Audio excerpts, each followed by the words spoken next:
Good morning cuties. তো আজকে আমার 15 ডেজ মিনি ব্লগ সিরিজের ডে 3। সকালের ব্রেকফাস্টে আজকে ছিল ব্রেড অ্যান্ড বাটার। তারপর দেন আমি স্নান করে একটু স্কিন কেয়ারও করে নিচ্ছিলাম।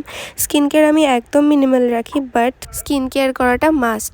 আর আজকে যা পরিমাণে বাইরে রৌদ্র উঠেছিল, আমি তো সানস্ক্রিন মুখের মধ্যে একদম থুপে থুপে ভরে ভরে লাগিয়েছি। ফেসের সাথে সাথে লিপসটাও হাইড্রেটেড করাটা ইম্পর্ট্যান্ট। এরপর আমার আর্ট ক্লাসও করানোর ছিল। আর্ট ক্লাস কমপ্লিট করিয়ে দেন রেডি টেডি হয়ে বেরিয়ে গেছিলাম। তোমাদের সাথে একটা ফিট চেকও দিয়ে নিলাম। দেন ফিট চেক দিতে দিতে এদিকে কি হয়েছে, আমি ছাতা নিতে ভুলে গেছি। কি অবস্থার বাইরে, এত পচা রৌদ্র উঠেছিল, এত গরম, মানে কি বলবো। আর দেখো এত বিকেল হয়ে গেছে, তাও রৌদ্র কমছিল না।